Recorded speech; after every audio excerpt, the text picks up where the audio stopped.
now. I'm presenting today. My name is Tindol. My background, I didn't give it very clearly last month. My background is I've got master's and PhD work in Spanish language and literature with an anthropology minor from the University of Texas, which is where I've taught for several years, and then I taught also here at the University of Arkansas. I taught a single class in sustainability with Terry Trimble. I have a lot of other hats that I wear. I'm a tour director, and since I speak languages, I work overseas as well as in the United States. I flew to New York when the trade towers fell, so I told my company, could I please just stay within the United States? So the tour that I run for my company is simply in New Mexico. I'm an RN, and when I became a nurse, that's as a result of the trade towers falling. I wanted to do something closer to home, and as an RN, instead of specializing in a medical field per se, I became the director of interpreters at the hospital in Harrison, Arkansas. And I left there 2.5 years ago, and now I remote interpret from home, and I continue to direct tours in New Mexico for a big, very nice upscale company out of Connecticut that has tours all over the world and all continents. My reason for getting involved in climate change, I've always been what one would call an environmentalist or a tree hugger, is because we have a farm for the last 36, 37 years in Newton County at the headwaters of the Buffalo River. And during the 2 years of extreme drought, 2011 and 2012, our ponds went half full. And we irrigate both our organic heirloom orchard and our organic heirloom garden from our ponds. And so I came back to the university and talked to Steve Boss at the Department of Geosciences, and he's the one who told me about OMNI existing. And so then I got involved here, and been very, very glad to be involved with anything as an educator for climate change. So I work surreptitiously, even on my tours, with upscale elite people, and I can talk on my tours, especially in New Mexico, about the Anasazi, because those indigenous from many, many, many hundreds of years ago also, as Jared Diamond in the book called Collapse reports, they overstressed the carrying capacity of the place where they lived, which is exactly what we're doing. And so I feel very at peace with trying to educate others on climate change, though I shouldn't say I feel at peace. It makes me angry or upset or tearful to see the things we're doing that lack so much respect for the sacred nature of the earth itself. So the book that I'm doing this week is Governing for Sustainability. Most of you are familiar with this World Watch book. We have copies at OMNI. Last month I did the other World Watch, the 2013. This one is somewhat, I would say, more of the same. It is on governance and the economy. I think of capitalism as being the driver, the bulldozer of climate change. And it will go into details on that. I must apologize for how quickly I have to go through this. There's an awful lot of information, some of which I'm not as familiar with as I would like to be, so bear with me. I put page numbers down for you to consult those page numbers if you've not read this yet. I think that will help us. If you have questions, I might not be able to answer them. I really appreciate what they say about the economy, and there's a chapter in here that I think is just right on. So let's get started and see what they have to tell us now, governing for sustainability. Political governance. This is part one. This is about half of the book. And this is a comment on the changes that have occurred since 1980 with the right-wing ascendants, where we got the political meme that government is the problem. Today it actually is, but it wasn't in the way that the right of center thought.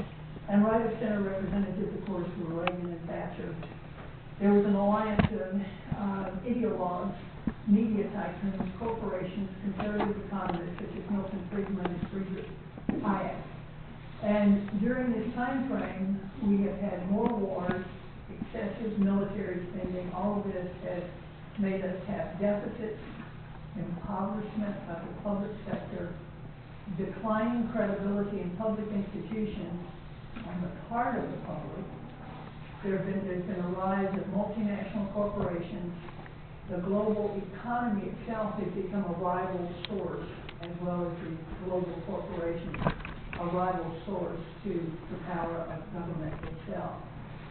Successive government, which is what Reagan and Thatcher wanted us to think, was really not the problem, but it was the reduced parts of government that were dedicated to public welfare, public health, public education, the environment, our infrastructure, think highways and bridges, and many, many other things. That was what was eliminated or diminished a lot. Power to the private sector, in other words, banks, financial institutions, corporations, those actually are the problem. And during this time frame, climate change has surged. What to be done? Our choice is, of course, we need to lower CO2.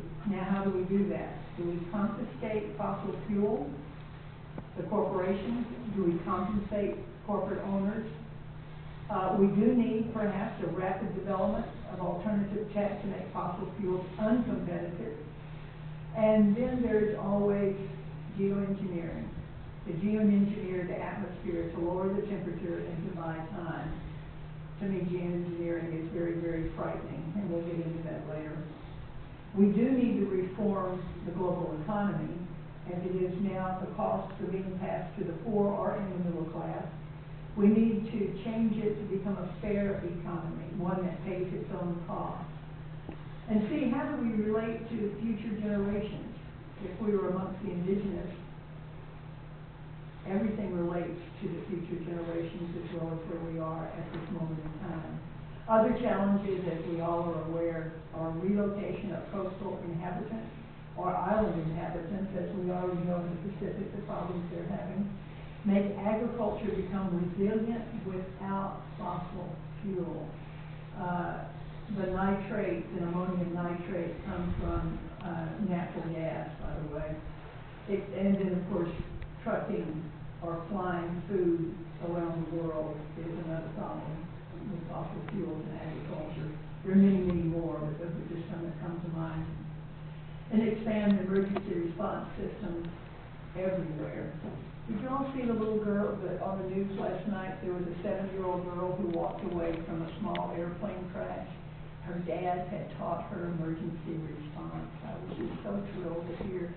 Everybody died. It was a family that died in a small plane coming back from Florida to Illinois, and this little 7-year-old girl in Kentucky somewhere walked out of the plane with broken bones, and 3/4 of a mile further away found a farmhouse and knocked on the door, bleeding and gashed and with shorts on in our type of weather. But as I say, expand emergency response everywhere. Here are 4 possible pathways. And I laughed when I read the first one, allow the magic hand of the market. But of course, it is a poor record in foresight, and we know what else it is a poor record in. Bolster public institutions and government. Create or maintain effective, agile, accountable, democratic central government.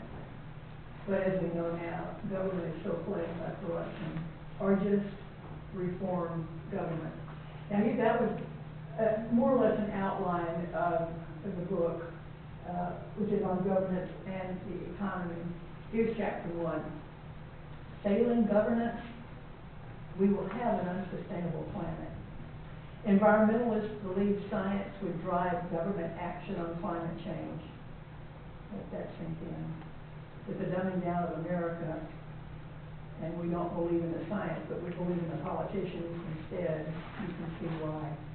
We have not acted yet on climate change, plus the moneyed interest.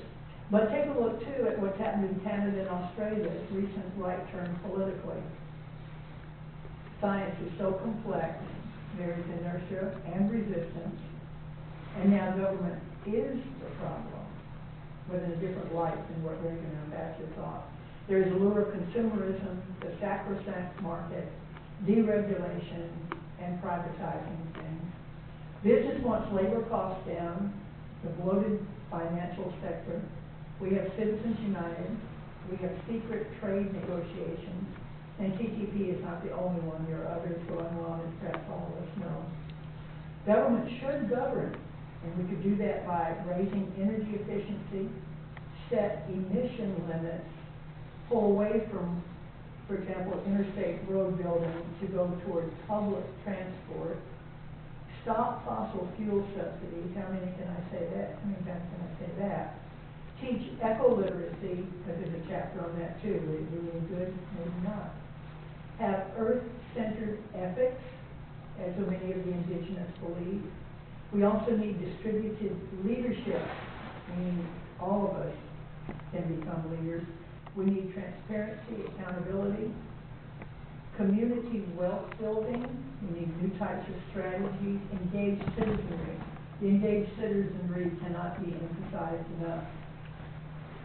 The antidote to the ills of concentrated wealth and power is to devolve it. Degrowth is one of the big words these days. Devolve what we have. Chapter 2, understanding what is governance. What's the difference between governance and governing? It's processes by which any complex system or activity is coordinated to make and enforce collective decisions. Good governance. We know these things, but let's hear the words.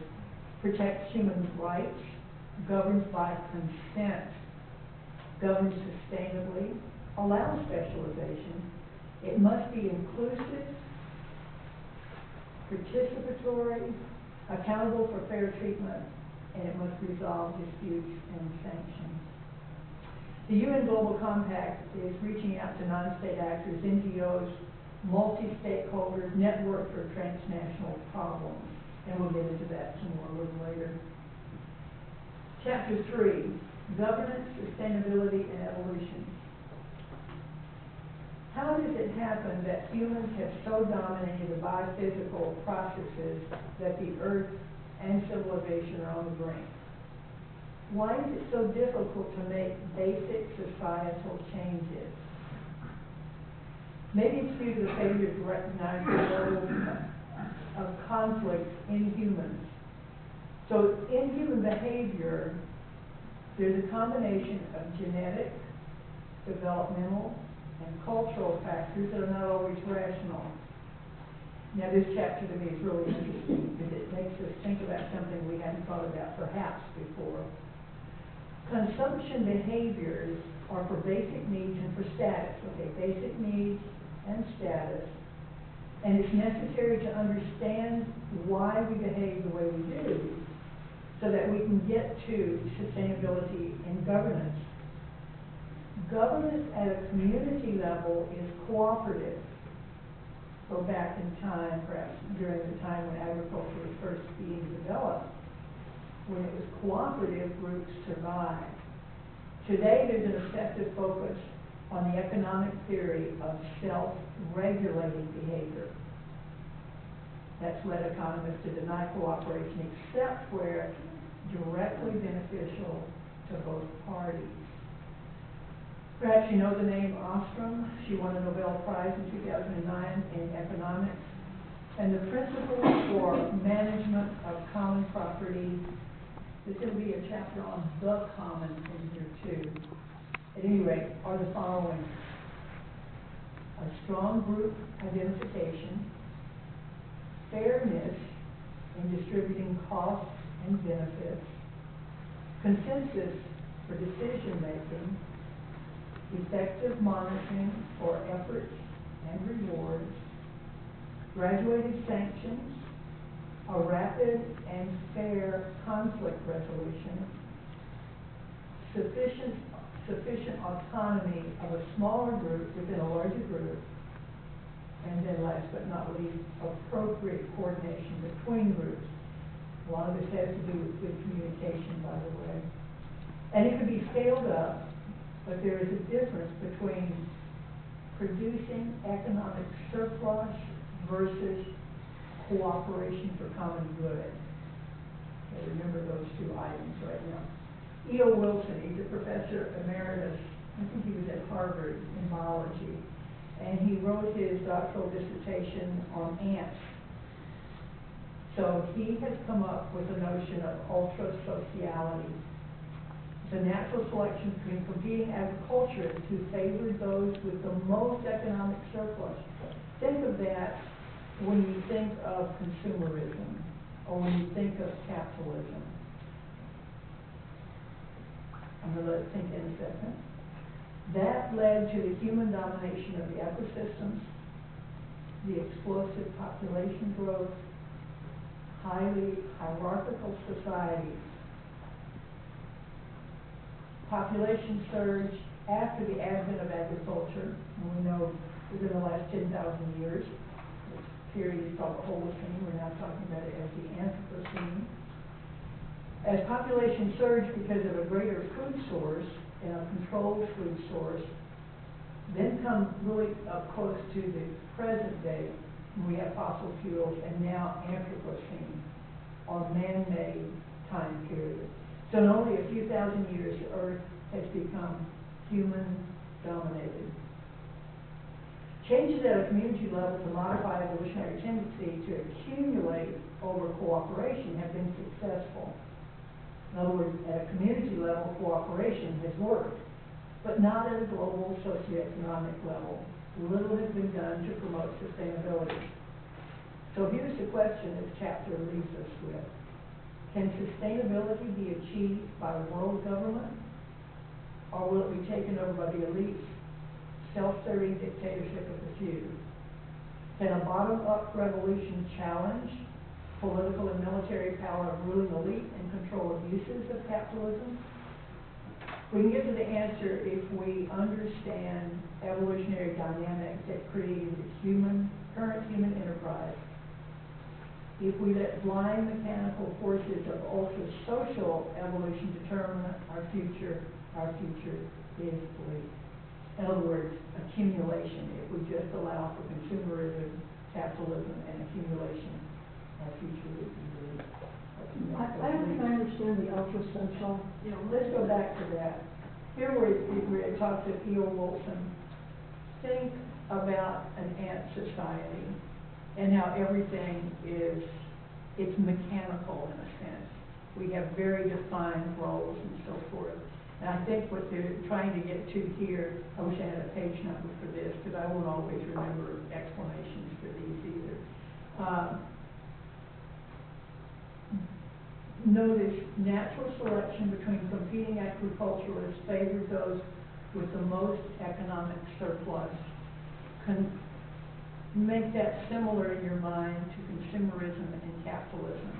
And so we are almost evolutionarily bound to want excess, to want to accumulate. And so that's what has led into a consumer society of the 21st century. I think that's the best. Is that helpful? Yeah. Okay, good. Bound by it, except where there's cooperation in the community. On the controlling community level, we seem to be able to cooperate. But when we get to a global level, we don't seem to be able to do that yet, is what the inference is here. There's another chapter that's going to help us understand this even better. So Page 35 for First Amendment. thank you. Thanks, Mary. Okay, eco-literacy. Knowledge is not enough. There's been the implicit assumption that if humans were eco-literate, we would respect the limits of the ecosystems. It hasn't happened, probably because of a limited connection to the natural world. Knowledge of interdependence is intricate. We use groupthink, which is frequently self-serving, and that old favorite of cognitive dissonance, or the lies we tell ourselves, be they positive or negative. Three types of environmental problems because of what is mentioned above. There are the familiar ones, the ones that require foresight, and then the ones that are way out on the frontier that we really don't know how to solve yet. So let's take a look at some of the examples of the environmental problems that are familiar. We've heard the word pollution forever, and we used to think perhaps recycling could help fix that. but it's more than that, but at least it's a familiar problem. Another familiar one is the loss of biodiversity. E.O. Wilson, who's been mentioned already, says that we're in the 6th greatest extinction already. And another familiar problem is human population growth. Now the problems of foresight, this chapter says, are the wicked ones, the ones that are almost impossible, demands on human forecasting. They're ambiguous. In other words, climate destruction itself, where is it really going to lead us? What about genetically modified organisms? What will happen when they get out into the wild? We think we know. We think we know what happens when we eat genetically modified organisms, but people are coming up with what's really happening all the time, and the pseudoscience behind it has not been tested far enough out. And then frontier environmental problems defy quick action. And they give the example of externalities, which you and I understand to mean how corporations are using the environment as a sewer. And what do we do about that? If all 7 billion of us were given environmental education, would it help? This author says no. One reason, effective environmental education would threaten deeply held beliefs. I think of lots of examples for that. 2, many believe environmental education is contaminated by exaggeration. So many people think that the science of climate change is so extreme that surely the scientists are making it more frightening than it needs to be, perhaps just to make it change. Sadly enough, they're not making it more frightening than it needs to be. And some people believe that the ideas of the problems with the environment might undermine the idea of personal liberty. Why can't I frack in my neighborhood? That always comes up in my mind. Learning only leads to action under certain urgent conditions. That might depend on enough people getting the idea to boycott or to stand in front of a bulldozer, but it has to be urgent conditions for us to see it clearly and to make it work. Challenges to the goal of ecoliteracy in the United States. Just our very own challenges are some of the following. There is a declining trust in large institutions. There's a contempt for political compromise, as we see in our Congress. And because of this, many people opt out of public deliberation. I think there's a certain amount of fear, too. Anyway, number 2, economic pressures to cede power to Wall Street or to large corporations. And this is undemocratic, as well as the system of campaign finance, political influence, shrinking middle class not able to participate democratically. Number 3, another challenge to us in the United States, growing political pressure to replace barely functioning democracy with technocratic oligarchy. Now this next, I think this is one of the most important. If somebody would turn a light on, I can show you this, but it's not clear enough, and I want to read this to you. Anybody? That's great, thank you. Okay, this table 4.1, factors contributing to eco-complacency in this belief. There's a distortion factor and an example. Psychological distance. Human separation from the natural world. So we're psychologically distant from the natural world. Here's another one, distortion factor. Technological inflation. People can measure that. Turn on your solar-powered air conditioner. Organization of denial. The disinformation campaign and issue framing that calls attention to scientific uncertainty or conspiracy. That's the dirtiest little devil. There's so many people have lost an understanding, lost an opportunity for understanding because of that. Rejection of counterintuitive information. An increase of 0.01% of atmospheric greenhouse gases can have a profound effect on Earth's climate. That's true, but it doesn't sound like much. Another one, behavioral momentum. driving habits that rule human behavior, even when they're dangerous or waste gasoline. You know, drive to the corner store, for example. You can think of lots